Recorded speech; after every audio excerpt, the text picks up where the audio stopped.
Salut à tous, Arnaud pour Geek & Vaps. Donc aujourd'hui, review de la Ferrobox 35 watts de chez Fumitech.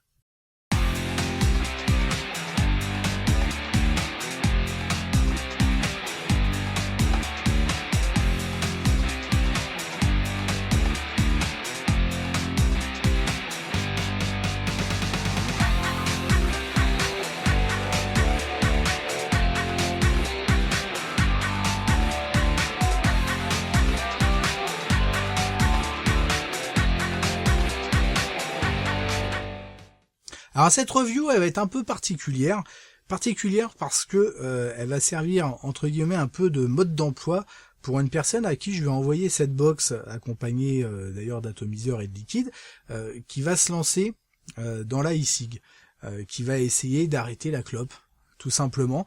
Cette personne c'est Xena. Donc salut à toi Xena. Cette vidéo elle est pour toi. Clairement. Alors bien sûr, hein, ça reste une review, on va voir le matériel, etc. Mais elle va être pensée aussi pour montrer en fait le matériel et le fonctionnement pour quelqu'un qui débute. Pour la petite histoire, Xena est une streameuse sur Twitch. Elle stream donc sur différents jeux, des jeux principalement des FPS, hein, genre CSGO, Rainbow Six Siege, etc. Arma 3. De temps en temps, on a le droit à un petit karaoké, plutôt sympa. Et effectivement, un soir, quand je streamais, on a fait un raid sur sa chaîne, et elle fumait, bien entendu. Donc toujours raid vape, même si on en fait un peu moins en ce moment. Et puis, elle était pas fermée en fait à se lancer dans la e-cig, même voire éventuellement intéressée. On a discuté, revenu d'ailleurs pendant les streams, etc.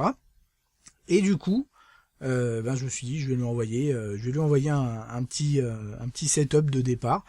En l'occurrence, ça va être cette box, tout simplement parce que elle est simple d'utilisation pour commencer. Mais bon, ça on va voir tout ça en détail.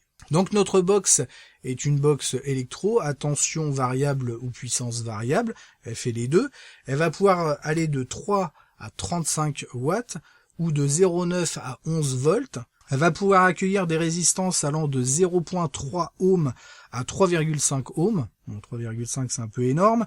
On a un accu à l'intérieur type Samsung de 2500 mAh, donc accu 18650.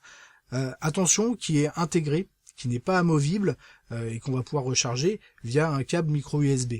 Le taux de décharge est de 25 ampères. On a bien sûr tout ce qui est protection contre court-circuit, etc. On a une protection aussi au niveau du bouton Fire de 10 secondes. Donc vous ne pouvez pas prendre de taf au-delà de 10 secondes d'affilée, hein, bien sûr. Ce qui est déjà pas mal. En termes de dimension, on est à 83,6 mm de hauteur, 31 de profondeur et 22 d'épaisseur. Celle-ci m'a été envoyée par eWay, donc merci à Jean-Paul. Allez, on va commencer à regarder tout ce qu'il y a autour de cette fameuse box. Donc notre Ferrobox arrive dans une boîte comme ça, hein, cartonnée, estampillée Fumitech, avec un scratch pour voir si vous avez une version originale. On va ouvrir tout de suite la boîte. On y découvre donc notre box. Et sous la mousse, on va avoir une petite notice d'explication en anglais. J'ai pas vu de français. Ah, attendez. Eh ben si, je suis mauvaise langue, en fait, il y a le français aussi, j'avais même pas fait attention. Donc notice traduite en français également. En dessous, dans la petite boîte, on a également un câble micro USB vers USB pour le rechargement.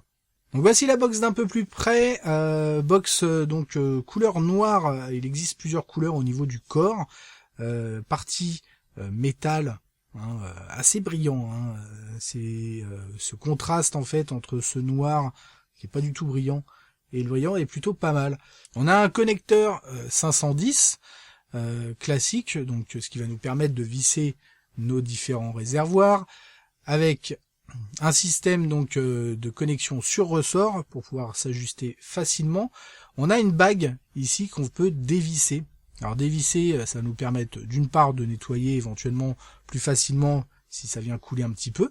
Et ensuite, il existe un système de bagues qu'on va venir placer à cet endroit-là pour pouvoir avoir un système de tour de cou.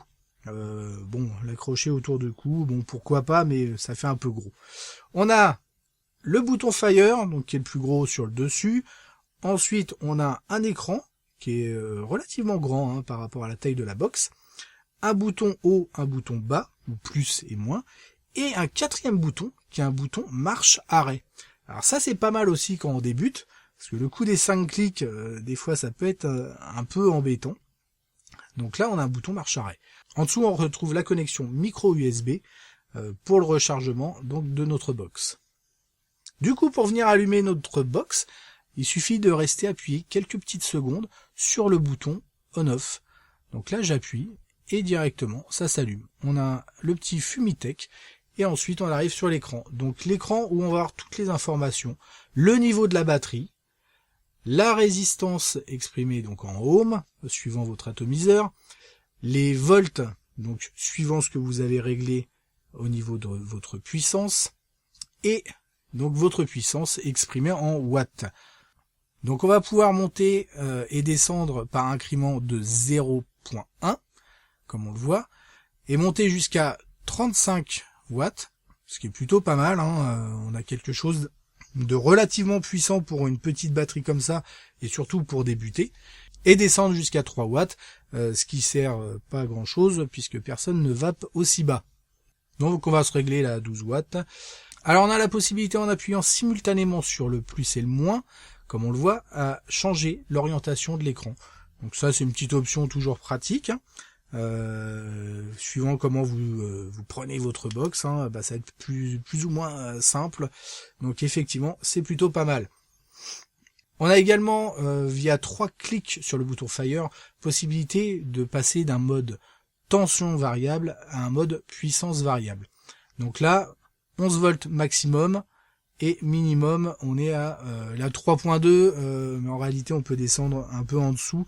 C'est par rapport à la résistance qui est annoncée comme ça par défaut, sans qu'on ait quoi que ce soit dessus. Bien sûr, pour un débutant, je conseille de rester en mode puissance variable, ça sera bien plus simple.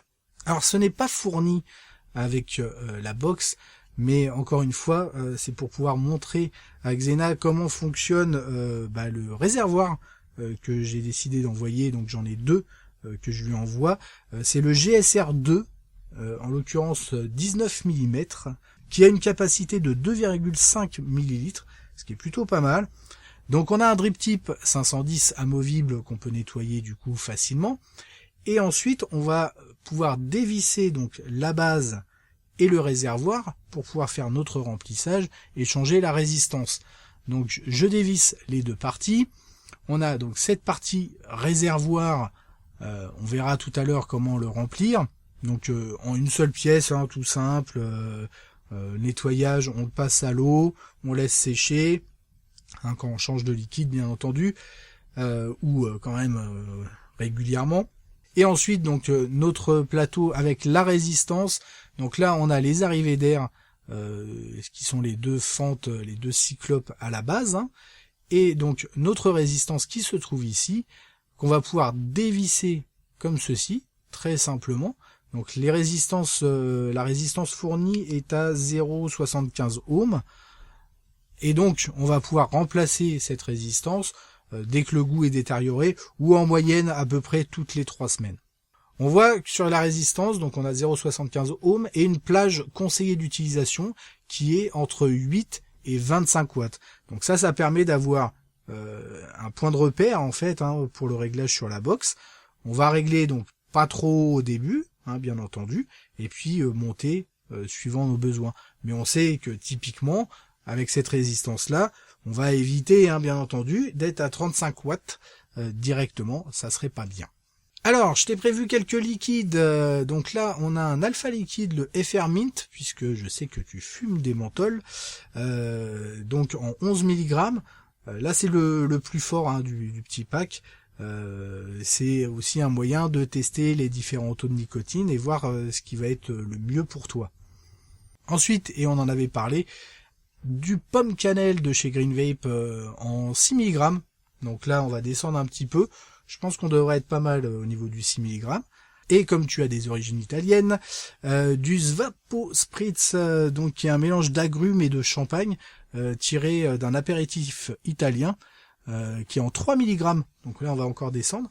Donc pareil, on va avoir sur ces 3 liquides différents taux de glycérine végétale et de propylène glycol, pour voir ce qui te convient le mieux, et différents taux de nicotine aussi. Et donc ce liquide est de la marque FU. Donc on va faire le remplissage d'ailleurs directement avec ce liquide qui est en 70% glycérine végétale, 30 propylène glycol. Donc on va dire que c'est le plus gras des 3. Pour venir faire le remplissage, on a un petit embout, une petite pipette, donc c'est nickel. Le but du jeu, ça va être de remplir notre réservoir sans mettre de liquide au centre, au niveau de la tige, et donc sans la dépasser, bien entendu, aussi. Donc on vient mettre le réservoir un peu de travers, on vient caler la pipette le long de la paroi, et on appuie pour remplir. Pas besoin de remplir donc un ras-bord, on en met suffisamment. Ensuite, on vient remettre notre base, tout simplement, on la visse correctement, sans y aller comme un malade, et quand on change la résistance pour la première fois, on laisse reposer 2-3 minutes, histoire que la résistance s'imbibe bien du liquide. Ensuite, il ne reste plus qu'à remettre le drip tip. Alors avant de revisser le cléromiseur sur le mode, on va voir qu'on a la possibilité de régler l'airflow. Alors c'est pas ce qui est le plus pratique, effectivement, et esthétique, mais s'il y a trop d'air, effectivement, on peut avoir un tirage plus serré, c'est-à-dire que quand on aspire, on a plus de résistance à l'air, via une petite bague en silicone. Donc on peut le faire à moitié, ou à un quart, etc. Encore une fois, c'est pas ce qu'il y a de plus pratique et de plus joli, mais ça a le mérite d'exister. Allez, on va venir visser donc notre cléromiseur sur la box comme ceci. On vient la visser jusqu'au bout, mais sans forcer. Pas besoin que ce soit serré à mort, au contraire, ça peut détériorer sinon la connexion. Donc on serre tout simplement. Et puis voilà, on règle à 15 watts et puis on est prêt à tester tout ça. Voilà, j'espère que la vidéo aura été assez claire, en tout cas en termes de pièces, etc. pour le remplissage, l'utilisation de la box.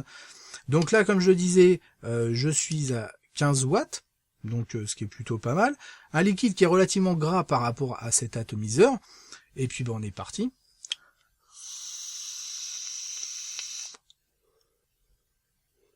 Moi j'ai vraiment été étonné d'ailleurs par cet atomiseur pour débutants, puisqu'il est très simple, pas très cher en plus, et il fonctionne vraiment très bien.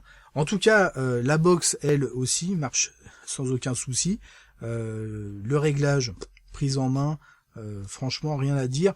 Pour un débutant, on est vraiment sur quelque chose de très très simple. Et c'est ça aussi que j'aimais bien sur le principe, puisque je voulais éviter d'avoir une box, même petite box, avec contrôle de température, etc. Souvent, ça a tendance un peu à embrouiller plus qu'autre chose les esprits. Alors effectivement, on a d'autres produits, genre les sticks basiques, etc. Mais là, il n'y a même pas de réglage, du coup, d'intensité, de puissance. Là, au moins, il y a cette possibilité, sans avoir autre option. Alors concernant son tarif, j'ai pas le prix exact. J'ai regardé un peu sur internet parce que au moment où je tourne cette vidéo, Ewen n'a pas mis encore en vente sur son site, mais il me semble que c'est aux alentours de 45 €. On verra, sachant qu'il existe d'autres modèles aussi de chez Fumitech, d'autres box. On en verra d'ailleurs une avec contrôle de température pour le coup un peu plus tard. Je vais pas faire de plus et de moins sur ce matériel, clairement, contrairement à d'autres vidéos. Tout simplement pourquoi il n'y a pas spécialement de moins. On pourrait dire ah oui mais il n'y a pas de contrôle de température, patati patata. Non, là on est sur une box qui pour moi est vraiment très pratique pour un primo-accédant qui veut avoir un truc un peu différent, un simple tube avec un bouton, qui veut avoir la possibilité de faire ses réglages. Ce bouton power on-off est vraiment très pratique. Alors déconcertant pour ceux qui ont l'habitude, moi ça n'a pas à louper, j'ai voulu faire mes 5 clics habituels, puisque habituellement, pour ceux qui ne connaissent pas, pour allumer ou éteindre, alors que ce soit une box, même une simple Ego, on va faire 5 clics rapides. Donc là j'ai voulu faire la même, et puis ah bah non c'est vrai il y a un bouton power. Mais pour quelqu'un qui connaît pas, bah du coup c'est pratique. Pas besoin de faire plein de clics. hop, on appuie, ça marche, on appuie, ça s'arrête. Donc ça c'est vraiment sympa pour quelqu'un qui commence. C'est pas si bête, même si ça rajoute un bouton. Au final, hein, sur l'aventure, bah voilà, ça change pas grand chose. On aurait ce bouton en moins, ça ferait quoi? Que dalle. L'écran, quant à lui, est plutôt relativement large, hein, bien lisible. Donc voilà, on a vraiment ce qu'il faut pour un primo-accédant, clairement, ou même quelqu'un qui veut une petite box comme ça, discrète, sans avoir de contrôle de température et compagnie. Moi je la trouve plutôt esthétiquement réussie. En tout cas, Xena, je t'envoie tout ça. Je nettoie le drip tip, hein, parce que j'ai bavé dessus. Donc je te nettoie ça. Je t'envoie tout ça avec les liquides. Réservoir, donc t'en auras 2 pour pouvoir mettre 2 liquides. Et puis on fera le point. Éventuellement, hein, peut-être pourquoi pas une petite vidéo pour voir un peu justement tes débuts, vrais débuts dans la vape. Voir si le matériel en question est accessible et bien à utiliser tous les jours pour quelqu'un qui se lance. Avoir un vrai ressenti en fait de quelqu'un qui démarre, parce que c'est vrai que quand on a l'habitude, enfin moi ça fait maintenant plus de 3 ans que je vape, donc c'est vrai que on a certaines habitudes, mais voilà, j'aimerais bien avoir ton ressenti, puis éventuellement on refera une petite vidéo, etc. En commun, ça peut être cool quoi. Allez, sur ce, on se retrouve très rapidement pour de nouvelles aventures. Merci d'avoir regardé cette vidéo. N'oubliez pas de participer ou de vous inscrire à l'Edus. Et en attendant, une très bonne vape à tous.